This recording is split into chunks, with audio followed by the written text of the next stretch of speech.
Hey welcome to my friends and my dear student. मैं संतोष कुमार पटेल और आप देख रहे हैं टेक्नो प्लस ओरिजिनल। आज आपके सामने फिर से मैं स्पोकन इंग्लिश का नेक्स्ट डे लेकर आएगा हूँ, जो कि आपका 36 डे मतलब 36वां दिन है।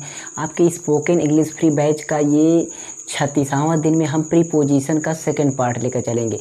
प्रीपोजिशन का फर्स्ट पार्ट मैंने बनाया है, जिसमें मैंने से, कहीं पर आपको वाक्य में से शब्द आता है, जैसे कि मैंने चाकू से, या मैं छत से कूद गया, या मैं बाजार से चला आया। जब से शब्द यूज होता है ना, तो कब से का इंग्लिश क्या क्या होता है उसको मैंने उस वीडियो में बताया है। उसमें हमने यूजेज बताया है फॉर का से के रूप में, फ्रॉम का से के रूप में, सिंस का यूज से के रूप में, और उसके बाद आपका ऑफ का यूज से के रूप में। 4 यूजेज मैंने उस वीडियो में बताया है फर्स्ट पार्ट में प्रीपोजिशन का, जो कि 35 डेज मतलब 35वां दिन था। तो आज आपका 36वां दिन है और आपके सामने मैं जो लेकर आया हूँ, इसमें आज आपका फॉर है। फॉर उसमें भी था, से के यूज में टाइम के लिए था, लेकिन आज फॉर का यूज जो है इसमें हम अलग तरीके से यूज करेंगे। उसके बाद आपका फॉर के बाद आपका है आज इन का यूज, उसके बाद इनटू का यूज। 3 यूजेज बताएंगे। तीनों यूजेज को आप आराम से देखिएगा, लास्ट तक देखिएगा, 100% समझ में आ जाएगा। और आज आपका कन्फ्यूजन भी दूर हो जाएगा, कहाँ कहाँ इन लगता है। इनका जो यूजेज है ना, कभी कभी बहुत ही प्रॉब्लम कर देता है, और फॉर का भी यूज प्रॉब्लम कर देता है। तो सभी को एकदम अच्छी तरीके से समझाएंगे। वीडियो को एकदम एंड तक देखिएगा, आपको बहुत मज़ा आएगा। अगर आप नए हैं चैनल पर तो चैनल को सब्सक्राइब, बेल आइकन जरूर प्रेस करना, बेल आइकन पक्का, और कमेंट करना। और अगर इसकी इंग्लिश की पूरी बेसिक वीडियो चाहते हैं तो इंग्लिश फॉर ऑल की प्लेलिस्ट और स्पोकन इंग्लिश 2 प्लेलिस्ट चेक कर लेना। इसकी एकदम बेसिक से क्लास मैंने दो, एकदम ग्रामर एक बार ख़त्म भी है और दोबारा स्पोकन इंग्लिश के रूप में चल रहा है। तो इसकी एकदम फर्स्ट डे से आप स्टार्ट करिए, फर्स्ट क्लास से आपको मिल जाएगा, जो है डिस्क्रिप्शन में लिंक सभी की पड़ी हुई है। ठीक है, तो चलिए वीडियो को स्टार्ट कर देते हैं। यहाँ पर देखिए आपका फॉर जो होता है आपका के लिए, इसका हिंदी क्या होता है? के लिए, के वास्ते, के लिए, के वास्ते, मतलब के लिए के भाव में आपका होता नहीं है, जैसे मेरे वास्ते, मेरे लिए, तो दोनों का भाव एक ही है, के वास्ते, के लिए। तो के लिए का यूजेज कब हो? यानी पर्पज के रूप में, कोई उद्देश्य हो, कोई आपका काम हो, कोई काम हो, तब आपका के लिए यूज होगा। जैसे बोलते नहीं है कि आपका कभी कभी होता है कि यहाँ पर आपका एनी पर्पज के रूप में आपका बोल दिए कि मान लीजिए आपका पढ़ने के लिए, देखने के लिए, गाने के लिए, सोने के लिए, या आपका सभी में मतलब जहाँ पर के लिए यूज होगा तो फॉर का यूजेज करेंगे। ठीक है, ये सब में यूजेज करेंगे। जैसे इसका मैं कोई एग्जांपल लेता हूँ अगर, तो होता है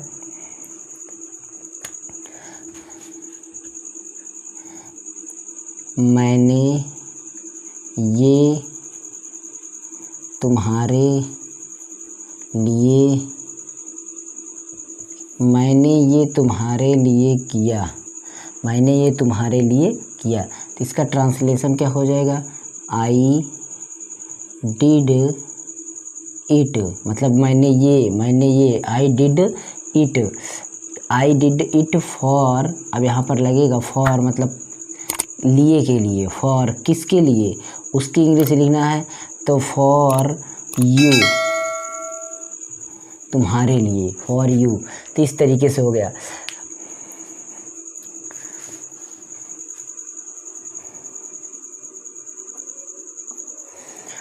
अब इसमें और कोई हम अगर लेते हैं एग्जांपल, जैसे वो मेरे पास पैसे के लिए आया, तुम उसके घर बाजार जाने के लिए गए। जहाँ पर के लिए शब्द आए तो आपका यूजेज होगा, एकदम बेसिकली आपको पता ही होगा।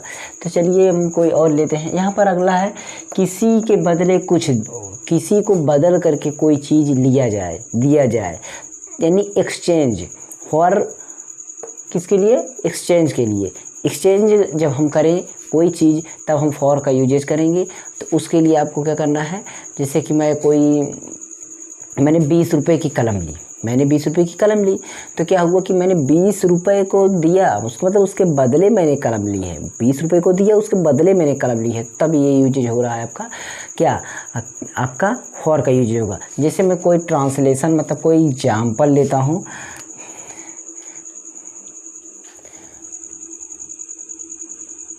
मैं 500 रुपये में एक मोबाइल ख़रीदा। 500 रुपये में एक मोबाइल ख़रीदा। मैंने 500 रुपये में एक मोबाइल ख़रीदा या दिया, जो कुछ भी समझें। तो आई परचेज या बाई, ठीक है, आई परचेज या बाई, ठीक है। अब यहाँ पर ख़रीदा या तो यहाँ पर परचेज हो जाएगा। क्या परचेज किया? ए मोबाइल, परचेज ए मोबाइल। फिर है मोबाइल को परचेज किया 500 रुपये में, तो यहाँ पर इन नहीं यूज होगा। में के लिए ये नहीं यूज होता है, इन नहीं यूज करेंगे, यहाँ पर फार यूज करेंगे जब हम कोई चीज़ बदल कर ले रहे हैं। तो यही आपका डिफ़िकल्ट होता है, ये गलती बहुत लोग करते हैं। तो फॉर किसके बदले में वो चीज़ लिखेंगे, किसके बदले में हम ले रहे हैं उसको लिखेंगे। फॉर 500 रुपीज़, चाहे आर रुपीज़ जहाँ आगे लिखे पीछे लिखें, जहाँ आप लिख से। तो हो गया आपका फॉर का यूजेज। इस तरीके से फॉर का यूजेज करेंगे। बाकी समय के रूप में फॉर का यूजेज होता है निश्चित समय के लिए, जैसे आपका महीनों के लिए आ गया, दिन के लिए आ गया, इस तरीके से। अगला है इन। इन माने में होता है और इनटू माने में भी होता है, दोनों को मतलब में होता है। अंतर आपका यही है कि इन आपका अगर में होगा, किसी वस्तु के अंदर, किसी भी चीज़ के अंदर अगर कोई चीज़ हो, पहले से हो, अस्थाई हो, ठीक है, तब वो में, जैसे बोलते हैं कुत्ता कमरे में कुत्ता कमरे में बैठा है। अभी ये बोला जाता है कुत्ता कमरे में आ गया, कुत्ता कमरे में आ रहा है। जब में हो और गतिशील अवस्था में हो तब हम इनटू यूज करेंगे, लेकिन जब गतिशील अवस्था में ना हो तो हम इन यूज करेंगे। ये तो होगा में के लिए। कोई चीज़ अस्थाई से, पहले से ही आपका कोई चीज़ किसी के अंदर है, ठीक है, तब हम इन यूज करेंगे। जैसे पानी है, पहले ही से गिलास में है तो वो आपका इन यूज हो रहा है, लेकिन वहाँ पर पानी आ रहा है, अगर गिलास में किसी से डाला जा रहा है, इनटू गतिशील अवस्था में है तो इनटू वहाँ पर लगाएंगे। तो ये चीज़ को ध्यान रखते हुए हम इनका यूजेज करते हैं। सबसे पहला यूजेज है इनका, मतलब में के रूप में बड़ी जगह के साथ, कोई देश हो, कोई सिटी हो, any country and city and town, कोई भी हो, पर आपका थोड़ा बड़ी जगह होनी चाहिए, समझने के लिए बड़ी जगह होना चाहिए।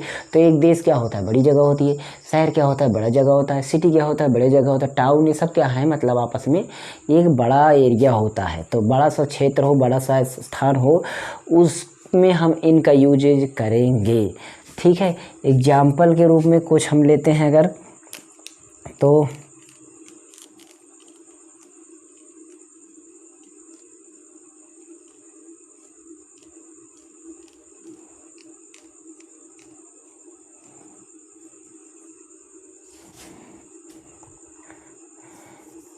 यहाँ पर अभी बाद में लिखेंगे दूसरा आपका एक छूटा है वो भी हम बाद में लिखेंगे, ठीक है, उसको हम बाद में लिखेंगे।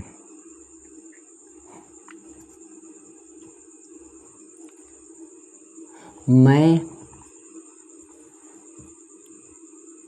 दिल्ली में रहता हूँ। मैं दिल्ली में रहता हूँ। तो मैं दिल्ली में रहता हूँ, इसका आपको पहले ट्रांसलेशन कर लेना है। और यहाँ पर देखिए दिल्ली क्या है? एक सिटी है, एक शहर है। तो यहाँ पर हम बोले हैं कि मैं दिल्ली में रहता हूँ, तो एक स्थान हो गया। तो इनका यूज करेंगे, इनका यूज करेंगे। आई लिव इन, या लाइव बोलते हैं, I live in Delhi, Delhi, क्या? दिल्ली, ये हो गया। उसके बाद हम और अगर यूज करते हैं कि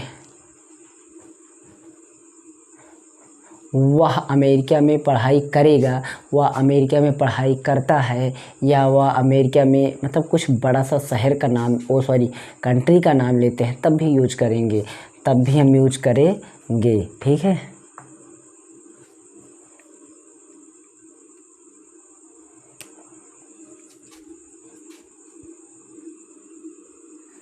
जैसे वो अमेरिका में पढ़ेगा, वह अमेरिका में पढ़ेगा, वह अमेरिका में पढ़ेगा, वो अमेरिका में पढ़ाई करेगा या पढ़ेगा, बात एक ही है।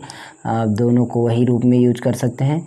तो यहाँ पर अगर करेंगे वो मतलब ही विल, क्या वो मतलब कर रहा है, पढ़ाई कर रहा है, तो he will study in America, ये हो जाएगा इस तरीके से। एक है किसी वस्तु के अंदर, अब यूज होता है कभी भी किसी वस्तु के अंदर, मैंने पहले ही बताया।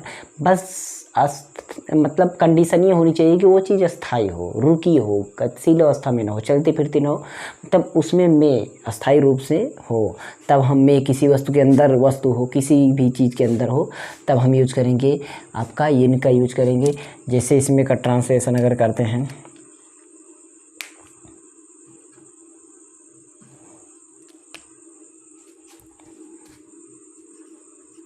मुझे इस मोबाइल में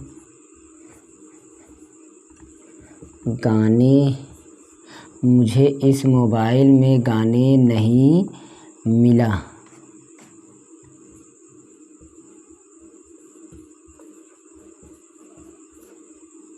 इसका ट्रांसलेशन करेंगे तो I found no songs in this mobile. ये हो गया। एक मैं यहाँ पर लिखने को भूल गया था, क्या कि समय के साथ, ये ज़रूरी है बहुत ही, समय के साथ, विद टाइम, इसको भूल गए थे। इसमें अगर हम कोई चीज़ करते हैं समय के साथ वाले में, तो आपका मैं जनवरी में पैदा हुआ था, मैं जनवरी में पैदा हुआ था, तो मैं जनवरी में पैदा हुआ था, तो आई वाज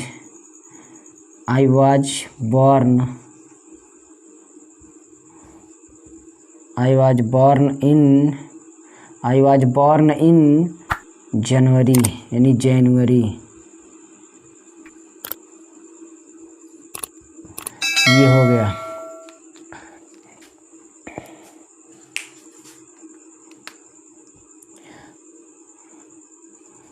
वह 2016 में, 2021 में, 2022 में आएगा, 2023 में आएगा, वह 2023 में आएगा। ठीक है, तो ही विल कम, यहाँ पर घर होता तो ही विल कम हाउस हो जाता, ही विल कम कहाँ पर, ही विल कम इन 2023 में आएगा, इन 2023। अगला है गतिशील अवस्था में। मैंने बोला इन का प्रयोग होता है गतिशील अवस्था में, जब कोई गतिशील अवस्था में हो तब आपका यूज होता है, मतलब चलती फिरती हो में के रूप में। ठीक है, जैसे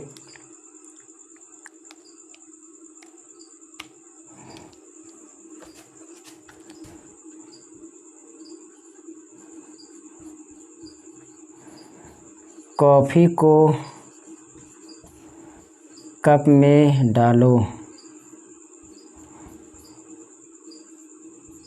कॉफ़ी को कप में डालो, तो pour the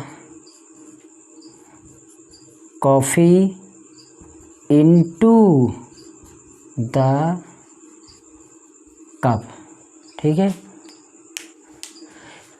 अब जैसे इसमें है वह कमरे में जा रहा है, वह कमरे से निकल रहा है, वह घर से चल रहा है, कुछ इस तरीके से जो में यूज हो पर गतिशील अवस्था में हो, तब हम इन को यूज़ करेंगे, इनटू का। ठीक है, तो इस तरीके से तीनों यूजेज हैं, इनको बेसिक से आप एकदम ढंग से पढ़ लीजिएगा। इसके पहले भी मैं प्रीपोजिशन बना चुका हूँ, आपको मिलेगा इंग्लिश फॉर ऑल की प्लेलिस्ट, देखिएगा एकदम अच्छे तरीके से पता है, इससे भी अच्छा उसमें बताया है, पर इसमें भी आपके लिए अच्छा ही लेवल है। एक बार फिर से ट्राई करिएगा, समझ जाएंगे बात को। ठीक है, तो ये आपका एक छोटा सा वीडियो था, बस इसी के साथ मैं ये वीडियो को स्टॉप करूँगा और इसका नेक्स्ट पार्ट यानी 37 पार्ट मतलब आपका आएगा, 37 डेज आएगा, जो कि प्रीपोजिशन से रिलेटेड है, क्योंकि प्रीपोजिशन बहुत होते हैं, तो जो इंपॉर्टेंट प्रीपोजिशन है उनको मैं पूरा ख़त्म करूँगा और पूरा अच्छी तरीके से। जो अगर आप अभी नहीं सीख रहे हैं तो हमारे चैनल की इस प्लेलिस्ट और इंग्लिश फॉर प्ले दोनों प्लेलिस्ट देखिए, इंग्लिश आप आराम से सीख लेंगे। और फिजिक्स केमिस्ट्री या मैथ है अदर सब्जेक्ट चाहते हैं एकदम ट्रिकी सोल्यूशन, ट्रिक से एकदम करना चाहते हैं, और अगर आपको पढ़ा भी नहीं आता है, कोई मैथ करना भी नहीं आता, तो हमारी प्लेलिस्ट को सारी चेक करिएगा, एकदम 100% आपको गारंटी है आने लगेगी। एक बार ट्राई करना जरूर, मस्ट ट्राई करना, और चैनल को सब्सक्राइब करें, बेल आइकन जरूर प्रेस कर देना। और मेरे सेकंड चैनल की लिंक नीचे डिस्क्रिप्शन है, सेकंड चैनल को प्लीज़ चैनल को सब्सक्राइब करिए, वहाँ पर भी जुड़िए, सभी टेक्नोलॉजी से रिलेटेड वहाँ पर मोबाइल एकदम बेसिक से एडवांस लेवल तक सिखाएंगे। कोई भी ऑप्शन होता है, कोई भी मोबाइल में जो खराबियाँ होती है, जो फंक्शन एक से एक फंक्शन आपका बिगड़ जाता है, कहीं पर सुधार नहीं पाता है कोई, तो वो सारी चीज़ें हम बताएंगे जो पूरे यूट्यूब पर नहीं बताई गई होंगी, जो यूट्यूब पर बताई गई हैं उसको नहीं बताएंगे, बाकी आपको अच्छी अच्छी वीडियो मिलेगी। ठीक है, तो चलते हैं, उसको चैनल को सब्सक्राइब जरूर कर दिए, नीचे डिस्क्रिप्शन में लिंक है सेकंड चैनल उसमें हम मास्टर मोबाइल टेक चैनल का नाम है, जाके वैसे भी सर्च कर सकते हैं, मास्टर मोबाइल टेक। चैनल को सब्सक्राइब करके बेल आइकन प्रेस कर देना। ओके, थैंक्स फॉर वाचिंग, मिलते हैं नेक्स्ट वीडियो, तब तक के लिए good bye, take care, see you.